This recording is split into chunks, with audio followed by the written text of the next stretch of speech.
સ્વામિનારાયણ સાક્ષાત્ અક્ષર પુરુષોત્તમ સર્વેભ્ય પરમં શાંતિ આનંદમ સુખમર્પયેત. શ્રી સ્વામિનારાયણ ભગવાનની જય. શ્રી અક્ષર પુરુષોત્તમ મહારાજની જય. શ્રી ગુણાતીતાનંદ સ્વામી મહારાજની જય. શ્રી પ્રમુખ સ્વામી મહારાજની જય. શ્રી મહંત સ્વામી મહારાજની જય. પ્રગટ ગુરુ હરિ પરમ પૂજ્ય મહંત સ્વામી મહારાજની આજ્ઞા અને આશીર્વાદથી આપણે બધા નિત્ય પ્રાતઃ કથાનો લાભ લઈ રહ્યા છીએ. આજે આપણા માટે ઓક્ટોબર મહિનાની 5મી તારીખ અને શનિવારનો મહાપવિત્ર દિવસ છે અને 1388મી સભા થાય છે. અને કહત હૈ સહજાનંદ વિષય ઉપર 1039મો દિવસ થાય છે. ભગવાન સ્વામિનારાયણ ગઢડા પ્રથમ પ્રકરણના 62ના વચનામૃતની અંદર આપણને સત્યમ, શૌચમ, દયા, ક્ષાંતિ આદિ જે કલ્યાણકારી ગુણોનું વિશેષ કરીને દર્શન કરાવી રહ્યા છે. 29મો ગુણ શીલમ કહેતા સદાચાર ઉપર આપણે 2 દિવસ સુધી વાતો કરી. હવે આપણે આગળ જઈએ છીએ. 30મો ગુણ આવે છે કે સહ, એટલે પ્રાણનું નિયમન અને સામર્થ્ય. વ્યક્તિગત પોતાના જીવનની અંદર આ 2 વસ્તુ તો સામાન્ય રીતે પોતાની પાસે કોઈને પણ પ્રાપ્ત થતી નથી. કારણ કે પ્રાણ છે એ આપણે જાણીએ એ મન, બુદ્ધિ, ચિત્ત અને અહંકાર અને આદિક આપણે જે કહેવાય છે કે એ બધા પ્રાણનું સર્જન તો ભગવાને કરેલું છે, પણ એનું નિયમન રાખવું એ આવા ગુણાતીત સત્પુરુષ કે ભગવાનના જીવનની અંદર આપણને જોવા મળે. જેમ આપણે જાણીએ છીએ કે નીલકંઠ પ્રભુ પોતે જ્યારે વનવિચરણ કરતા કરતા કરતા આ પ્રમાણે હિમાલયની તળેટી ઉપર એ સરસ મજાના બરફ આચ્છાદિત સરોવરના કાંઠે ઊભા રહીને એમણે આકરી તપશ્ચર્યા કરી. શરીર ચાલતું હાલતું હોય તો અંદર રહેલો પ્રાણ કહેતા જેને જીવ કહીએ એના કારણે કરીને હાલતું ચાલતું હોય છે. પણ નીલકંઠ પ્રભુએ તો પોતે નક્કી કરેલું હતું કે મારા શરીરની અંદર માતાનો ભાગ જે રુધિર તે લેવા દેવું નથી. એટલે એ પ્રમાણે એમણે એટલું બધું આકરું તપ કર્યું ને પ્રાણનું નિયમન કર્યું તો એમનું શરીર પણ શુક્લકડી જેવું હતું, પણ સામર્થ્ય તો જોવા જાવ તો કોઈની પાસે ન હોય એવું સામર્થ્ય. આપણે જાણીએ છીએ કે નીલકંઠ પ્રભુ પોતે કેદારનાથથી ડાયરેક્ટ બદ્રીનાથ જવા માટેનો વિકટ રસ્તો પસંદ કર્યો, જેની અંદર મોટી મોટી બરફની શિલાઓ આમ એકબીજાની સાથે અથડાતી હોય અને શિલાઓ નીચે પાણી હોય ને ઉપર બરફની શિલા હોય. ક્યારે એ પાણીની અંદર અંદરથી બરફની શિલા ઓગળી ગઈ હોય એ ખબર ના પડે. તેમ છતાં પણ પોતાના જીવનની અંદર એક વિચારે કરીને નીકળેલી એમની આ કલ્યાણ યાત્રા, અનંત જીવોનું કલ્યાણ કરવું છે એ પ્રકારનો વિચાર કરીને સમજવામાં આવે તો આપણને ખ્યાલ આવે. એટલે નીલકંઠ પ્રભુ પોતે તે વખતના સમયની અંદર જેમ પુલહાશ્રમની અંદર પણ નેપાળની અંદર આવેલું ત્યાં આગળ એક પગે ઊભા રહીને એમણે પોતે તપશ્ચર્યા કરી, એવી રીતે આ 7 વર્ષ દરમિયાન પોતાના શરીરની લેશ માત્ર માવજત કર્યા વગર પોતે પોતાની રીતે એ પ્રાણને નિયમનની અંદર રાખીને એમણે વિચરણ કર્યું. એવી જ રીતે ગુણાતીત સત્પુરુષોના જીવનની અંદર પણ આપણને અનુભવાય. જ્યારે જ્યારે પ્રમુખ સ્વામી મહારાજની સમક્ષ સંતો થોડા બેઠા હોય અને ત્યારે વાત થાય કે બાપા આપના સાનિધ્યની અંદર જ આપનો શતાબ્દી મહોત્સવ ઉજવાય, એવી અમારા બધાના અંતરની ઈચ્છા છે ને. ત્યારે સ્વામીશ્રી કહે કે એમાં આપણું ક્યાં કંઈ ચાલે હશે, ભગવાનની મરજી હોય એટલું રહેવાશે. તમે બધાએ ગમે તેટલું ઊંચા નીચા થાવ, તમે વાતો કરો કે ભાઈ શતાબ્દી કરવી છે, પણ મહારાજની મરજી વિના કશું જ થતું નથી. અને જે સત્પુરુષો પોતાના જીવનની અંદર સત્સંગ માટે પોતાના દેહને કૃષ્ણાર્પણ કરી રાખ્યું હોય, એ સત્પુરુષોના કાર્ય ઉપર નજર કરીએ ત્યારે આપણને ખબર પડે. જ્યારે પ્રમુખ સ્વામી મહારાજ પોતે ત્યાં આગળ ચારોતર પ્રદેશની અંદર એક ગામની અંદર બિરાજમાન હતા, સુંદરપુરા કરીને ગામ. અને સ્વામીશ્રીને રાત્રિના સમયની અંદર જ પોતાને દુખાવો થતો હશે, પરંતુ તે વખતના સમયની અંદર એક સંસ્થા વિરુદ્ધની પ્રવૃત્તિ કરનાર વ્યક્તિની મિટિંગો બધી જે ચાલતી હોય એની અંદર આ પ્રમાણે નિર્ણય લેવો બહુ અઘરું કામ હતું. અને છતાંય પછી સુંદરપુરાની અંદરથી સ્વામીશ્રીને બીજે દિવસે સવારે ડૉક્ટરના દવાખાને ત્યાં આગળ લાવવામાં આવ્યા. અને તરત જ તે વખતના સમયની અંદર ત્યાં આગળ મિટિંગો તો બધી ચાલતી હતી, એટલે મોહન સ્વામી, ડૉક્ટર સ્વામી બધા હતા જ. અને સ્વામીશ્રીની ગાડી જ્યારે નીકળી ત્યારે તે વખતે રસ્તાની અંદર સ્વામીશ્રીએ ગાડી ઊભી રખાવી. અને તે વખતે ત્યાં આગળ 2 કામ સોંપ્યા. એક તો આપણે જાણીએ એ પ્રમાણે આણંદની અંદર ડાયાભાઈ ગજ્જરને ત્યાં પારાયણનું આયોજન કરેલું હતું, અને જવાનું તો ત્યાં જ હતું. એટલે એ સમયની અંદર સ્વામીશ્રીની આટલી ગંભીર નાદુરસ્ત તબિયતના કારણે કરીને સ્વામીશ્રીએ ગાડી ઊભી રખાવીને કહ્યું કે આચાર્ય સ્વામીને બોલાવો. અને તે વખતે એમને બોલાવીને કહ્યું કે એ લોકોએ પત્રિકા છાપી દીધી હશે, મંડપ ડેકોરેશન કર્યું હશે, અને બધાએ પોતાના સગાવાલાને બોલાવ્યા હશે, માટે આપણે પારાયણ બંધ ન રહે એટલા માટે થઈને તમે ત્યાં આગળ પારાયણ કરજો.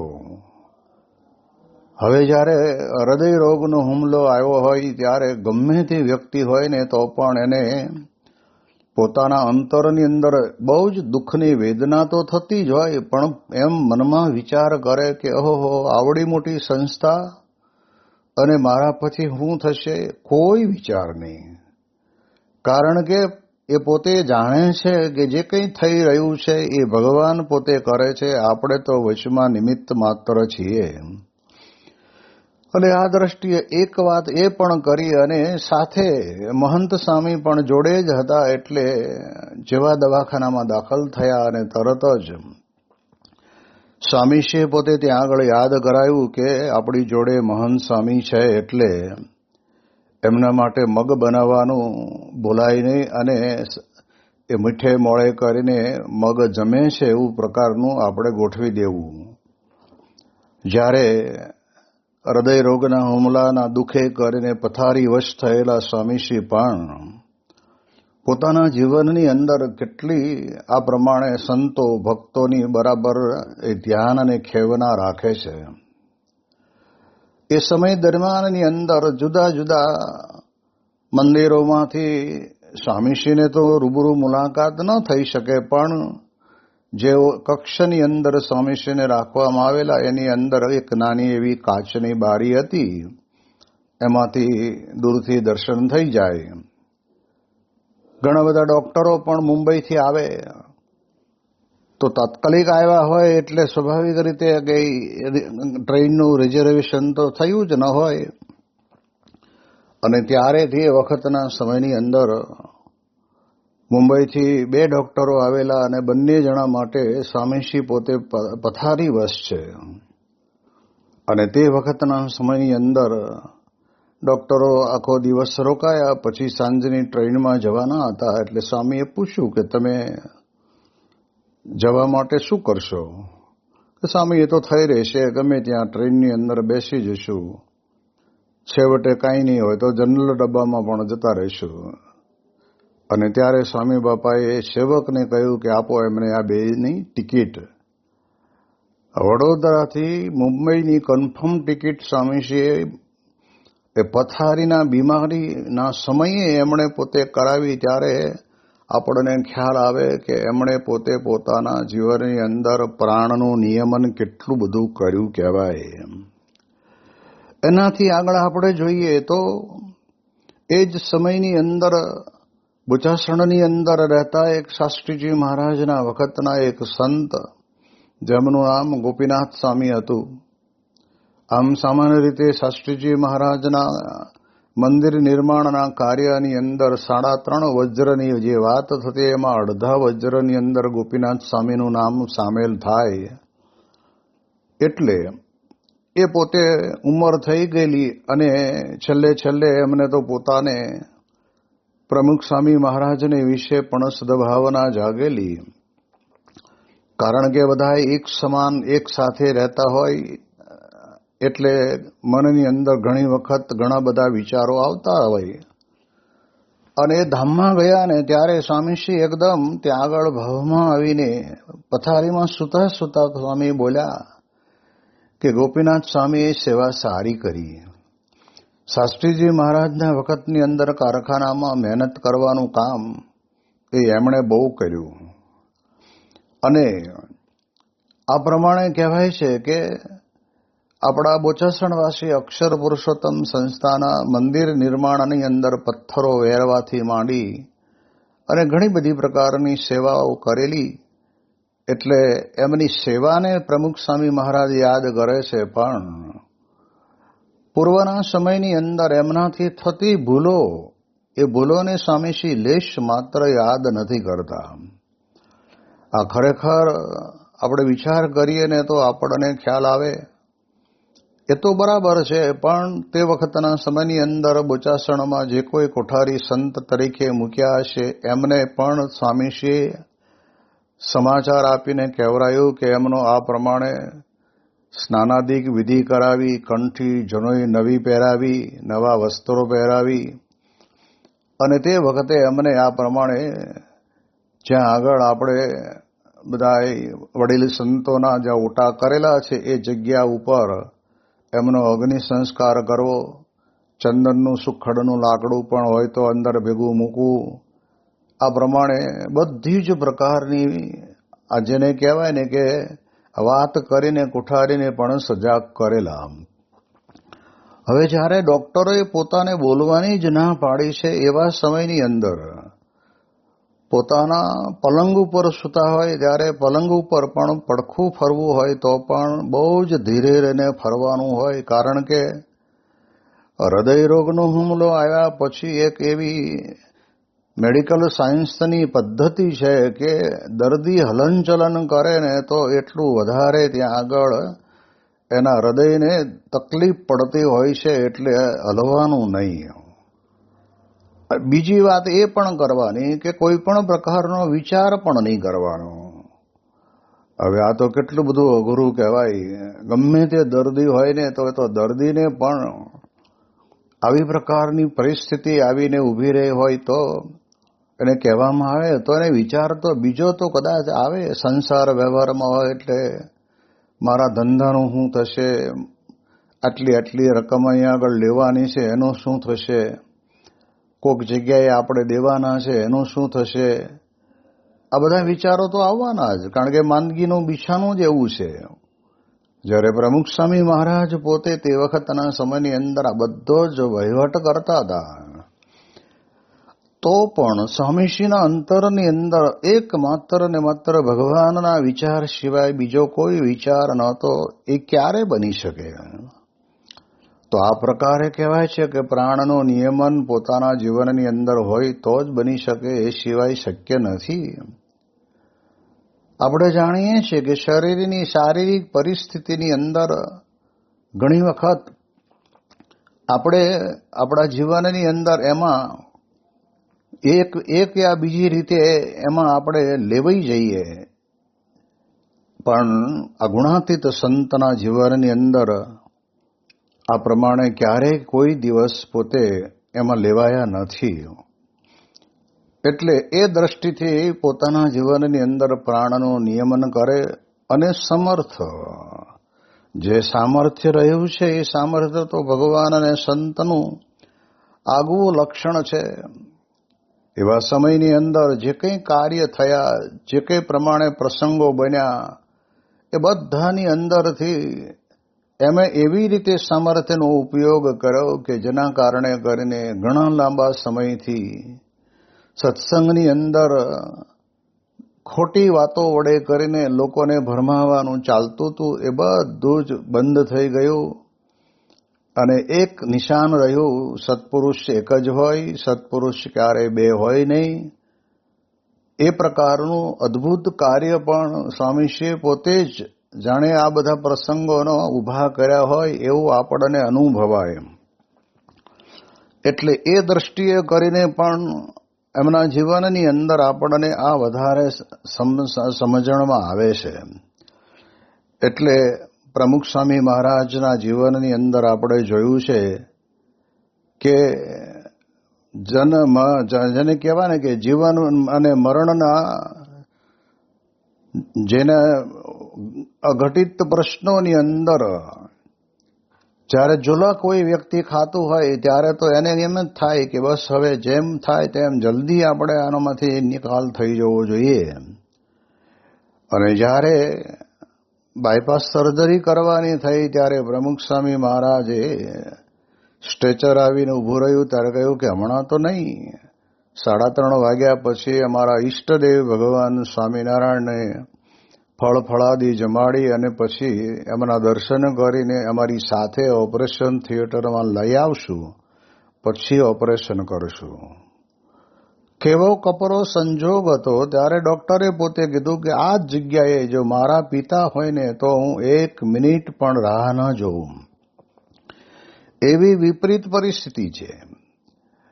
એ જ વર્ષની અંદર અમને ખબર છે કે પ્રમુખ સ્વામી મહારાજ મહેસાણાની અંદર 11 દિવસની પારાયણ અને વધારાના 2 દિવસ રોકાયેલા.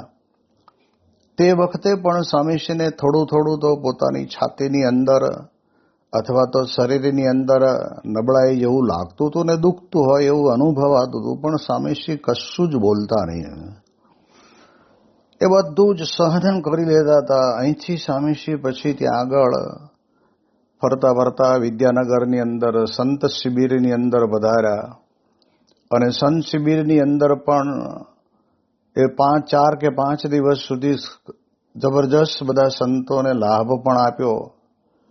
ત્યાંથી સ્વામી પછી સાંકરી ગયા, સાંકરીથી પોતે ધુલિયા ગયા અને ત્યાં પહોંચ્યા ને ત્યારે તો જબરજસ્ત જેને કહેવાય કે હૃદયની પરિસ્થિતિ બદલાતી હોય એવો અનુભવ થયો. એટલે વિચરણને ટૂંકાવીને સ્વામીશ્રી પોતે મુંબઈ ગયા. મુંબઈ જઈને ડોક્ટરોની મુલાકાત લીધી અને ત્યારે કે બહુ ગંભીર પરિસ્થિતિ તો છે, પણ અહીંયા આપણે કંઈ કરવું પડે એના કરતાં આપણે સ્વામીશ્રી અમેરિકા જવાના જ છે, તો લંડન ગયા વગર સીધા ડાયરેક્ટ અમેરિકા પહોંચી જાય એ પ્રકારનું નિર્ણય લેવાયો. અને એ સંજોગની અંદર સ્વામીશ્રી પોતે જ્યારે અમેરિકા પહોંચ્યા, એન્જિયોગ્રાફી કરવામાં આવી ત્યારે ખબર પડી કે આ તો એક ધગધગતા અગ્નિના ગોળા ઉપર કોઈ વ્યક્તિ બેઠું અને ક્યારે બ્લાસ્ટ થાય એનું નક્કી નહીં. એ પ્રકારે સ્વામીશ્રીની નાદુરસ્ત તબિયત હોવા છતાં પણ એ પોતે પ્રાણનું નિયમન કરીને અને બીજા નંબરની અંદર પોતાના ઈષ્ટદેવ જ જે કંઈ કરશે એ સારું કરશે એ પ્રકારનો અંતરની અંદર એક દ્રઢાવ હતો. અને એટલે જ આપણે જાણીએ છીએ કે આ પ્રમાણે સ્વામીશ્રીના જીવનની અંદર આવા પ્રસંગોની અંદર આપણને યાદ આવે. દેહ ને આત્મા જુદા છે એનું તો અતિશય જાણપણું એ ગુણાતીત ગુરુવર્યોના જીવનની અંદર આપણે જોયું છે. દેહનું કામ કરે, દેહથી જુદો આત્મા હું છું, હું અક્ષર છું, બ્રહ્મ છું, પુરુષોત્તમ નારાયણનો દાસ છું. આજે આધ્યાત્મિકતાની પરિસીમા છે એની અંદર હિલોળા લેતા અક્ષર બ્રહ્મ ગુણાતીત સત્પુરુષોને આપણી કથામાં આપણે એના જ્યારે પ્રસંગો યાદ કરીએ ને ત્યારે આપણને યાદ આવે એમની સ્થિતિ કેટલી જબરજસ્ત. અમદાવાદની અંદર મણિનગરની અંદર જ્યાં મંદિર કરવાનું હતું એ મંદિરના ખાત વિધિ પ્રસંગે ત્યાં સભા રાખેલી અને તે વખતે સ્વામી બાપા સ્ટેજ ઉપર રેમ્પ જેવું કરેલું હતું તેની ઉપર ચડતા ચડતા જતા હતા અને ત્યારે કોઈક રાજકીય પુરુષ ત્યાં આવ્યા અને એણે પોતે તે વખતના સમયની અંદર સ્વામીશ્રી તેને જોયા એટલે ઊભા રહી ગયા. હવે પરિસ્થિતિ કેવી બનેલી કે ઉનાળાનો સમય હતો એટલે સ્વયંસેવકોએ સાંજના સમયે માટી બધી ઉડે નહીં અને ઠંડક પ્રસરી જાય એટલા માટે થઈને પાણી છાંટ્યું હશે અને પાણી છાંટે એટલે ગરમીના કારણે જમીનની અંદર રહેલા નાના મોટા જીવજંતુ પણ બહાર નીકળે. એમાંથી ઓલી લાલ કલરની જે કીડી આવે છે ને એ કીડીઓ બહુ નીકળેલી અને એ વખતના સમયની અંદર સ્વામી ઊભા છે ત્યાં સ્વામીના પગ ઉપર ચડવાનું ચાલુ થઈ ગયું. તેમ છતાં પણ પ્રમુખ સ્વામી મહારાજ પોતાનો પગ હલાવતા નથી. આપણે તો માત્ર એક કીડી ચડી હોય ને તો આપણને કંઈક થઈ જાય કે એમનું શું હશે. જ્યારે સ્વામીજીના બંને ચરણની અંદર એટલી બધી ગતિશીલતાથી, આમ તો પીપીલિકાની ગતિ બહુ હોય નહીં પણ ખબર નહીં એને કદાચ એવો વિચાર આવ્યો છે કે આવા ગુણાતીત સંતનો સ્પર્શ અમને ક્યાંથી થાય. પણ એ સ્વામીશ્રીના બંને ચરણની અંદરથી ઘૂંટીથી માંડીને ઢીચણ સુધી તો ચડી ગયેલી, કેટલીક બધી ધોતિયાની અંદર લપટે ગયેલી અને જ્યારે સ્વામીશ્રી પોતે આસન ઉપર બિરાજમાન થયા ને ત્યારે જોયું સેવક સંતોએ, ત્યારે પૂછ્યું કે બાપા તમે બોલ્યા કેમ નહીં? સ્વામી કે મને ખબર જ નથી. ત્યારે આપણને ખબર પડે કે એની પોતાની જીવનની અંદર દેહ ને આત્માની જે વાત છે ને એમાં કેટલા નિરાળા છે. આત્મા જુદો જ છે. અને તે વખતે પછી તો સ્વામીશ્રી પોતે બિરાજા, થોડું કપડું આડું રાખીને બધી પ્રકારની કીડીઓ ખંખેરીને કાઢી નાખી. પણ ક્યાંક રહી ગઈ હોય ને તો હળવળ કરતા કરતા હળવળ થાય જ. અને તે વખતે આપણે જાણીએ એ પ્રમાણે સ્વામીશ્રીએ સભાની અંદર આશીર્વચન આપ્યા. આશીર્વચનની અંદર આનો કોઈ ઉચ્ચારણ નહીં કે અમે ઊભા રહ્યા હતા ને ત્યાં તમારા ભાઈ કીડીઓ ચડીને પછી તો એમ થયું કે આ તો ચટકા ભરવા માંડીને લાલ ચક્કામાં થઈ ગયેલા. તાત્કાલિક ધોરણે મેડિકલ બોક્સ જોડે હશે એટલે એ પ્રમાણે થોડી ઘણી ટ્રીટમેન્ટ સ્વામીશ્રીની કરી પણ ખરી. પણ ઘરે આવ્યા ને મંદિરે આવ્યા ત્યારે પણ ગાતડિયાની અંદરથી કે ગમે ત્યાંથી ધોતિયાની અંદરથી કીડીઓ તો થોડી ઘણી મળી જ. પણ તે વખતે સેવકે કહ્યું કે સ્વામી બોલવું તો હતું. ત્યારે સ્વામી કહે કે આપણે હવે મારા ભાઈ ભગવાનનું ભજન કરવાનું છે અને આપણે આ બધા હરિભક્તો આવીને બેઠા હતા એટલે કથા વાર્તા થાય એમાં કંઈ ખબર રહી નહીં. તો આ દ્રષ્ટિએ આપણે જાણીએ ત્યારે આપણને ખ્યાલ આવે કે એમને દેહ અને આત્મા જુદા છે એ આપણને સ્પષ્ટપણે અનુભવાય. આ બહુ સામાન્ય વાત નથી, અતિ મહત્વની બાબત છે. સ્વામીજીના જીવનની અંદર પોતે ઘણી વખત આપણને કહે છે ને કેવું માત્ર આપણે મનુષ્ય છીએ ને છતાંય આપણને પશુની ગણતરીની અંદર મૂકી દે ને તોય આપણને મનમાં લાગી આવે છે કે મને આમ ગધેડો કીધો. પણ સ્વામીજી તો પોતે તરત જ કહેતા કે આપણે પાછા વળીને વિચાર કરવાનો કે આપણે 4 પગ છે, લાંબા લાંબા કાન છે, ઊંચી ઊંચી કરીએ છીએ, પાછલા પગે પાટું મારીએ છીએ. નથી તો ભલે કે એ આ પ્રકારનો આખો ગધેડો એના મોઢામાં ભલે રહ્યો પણ આપણે નથી, પછી ક્યાં વાત રહી? તો આવું જબરજસ્ત દેહને આત્મા જુદા છે એનું જ્ઞાન આપવાવાળા સત્પુરુષ એ પોતાના જીવનની અંદર એટલા બધા દ્રઢ રહેતા હોય છે ને કે એની અંદર આપણે જાણીએ એ પ્રમાણે આપણને અનુભવાય. એટલે પ્રમુખ સ્વામી મહારાજના ઘણા બધા પ્રસંગો એવા હોય છે કે જે પ્રસંગની અંદર આપણને ખ્યાલ આવે.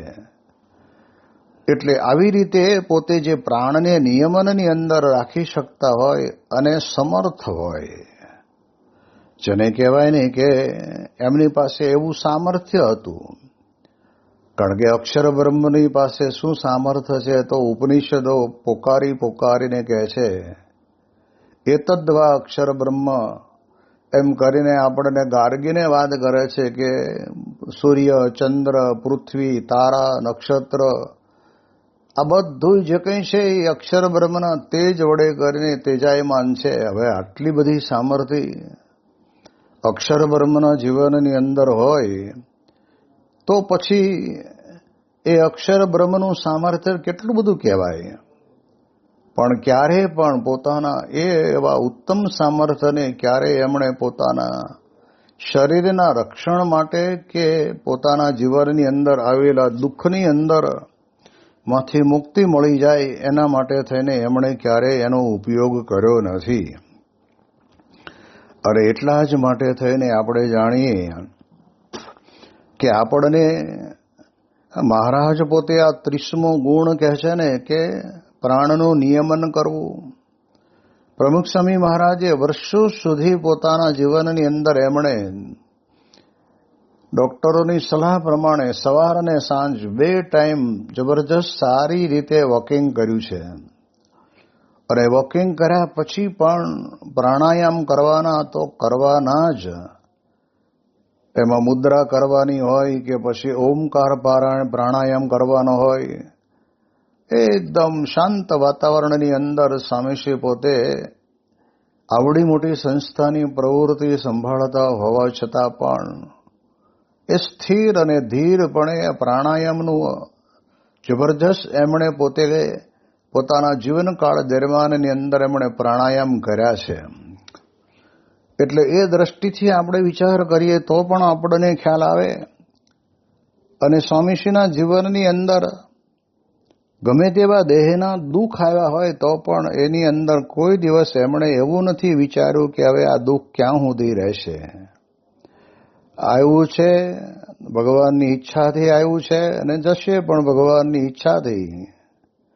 1977ની વિદેશ યાત્રા પછી સ્વામીશ્રી જ્યારે દેશની અંદર 78માં આવ્યા ત્યારે આપણે જાણીએ એ પ્રમાણે બાપાના શરીરની અંદર જબરજસ્ત અશક્તિ આવી ગયેલી. પણ ત્યાર પછી સ્વામી સારંગપુરની અંદર 2.5-3 મહિના રોકાયા. એ દરમિયાનની અંદર પણ ચૂડાના વૈદ્યની દવા ચાલે અને એ પ્રમાણે એ દવા લેતા. પણ બપોરની કથા હોય, સાંજનું વોકિંગ હોય, સાંજે શાસ્ત્રીજી મહારાજની સ્મૃતિ મંદિરે દેરીએ જઈને પ્રદક્ષિણા કરવાની હોય, ઠાકોરજીના દર્શન કરવા આરતીમાં જવાનું હોય, પોતાની વ્યક્તિગત પૂજા કરવાની હોય. આ બધાની અંદર પણ સ્વામી એટલા જ એકાગ્રતાથી એ ભગવાનનું ભજન સ્મરણ કરવાની અંદર ક્યારેય પણ એમને એમ નથી થયું કે આ નથી કરવું. ત્યારે એવા સંજોગોની અંદર પણ પ્રમુખ સ્વામી મહારાજ પોતે જે ક્રિયા કરતા તે ક્રિયાની અંદર ભગવાનનું સંપૂર્ણ અનુસંધાન રાખે. નહીતર સામર્થ્ય તો કેવી કેટલાયના પેટની અંદર પિત્તાશયની કોથળીમાં રહેલી એ પથરીને વગર ઓપરેશને કરીને મટાડી દીધું હોય એવા પણ આપણે ત્યાં પ્રસંગો છે. અને પોતાના પેટની અંદર પિત્તાશયની કોથળીની અંદર રહેલી પથરીના કારણે કરીને 5-7 વર્ષ સુધી તો દવા ખાધી તો પણ માળી નીકળી નહીં, અને છેવટે ઓપરેશન કરવાનો વારો આવ્યો અને ઓપરેશન કરીને આખું ગોલ બ્લેડર કાઢી નાખ્યું. તો પણ સ્વામીશ્રી પોતે એવા સંજોગોની અંદર સત્સંગને અર્થે પોતાનું દેહ કૃષ્ણાર્પણ કરી રાખ્યું છે. એટલે એના કારણે કરીને ખૂબ સારી રીતે આપણને બધાને લાભ આપ્યો છે. એની વિશેષ વાતો આપણે આવતીકાલે કરીશું. શ્રી સ્વામિનારાયણ ભગવાનની જય.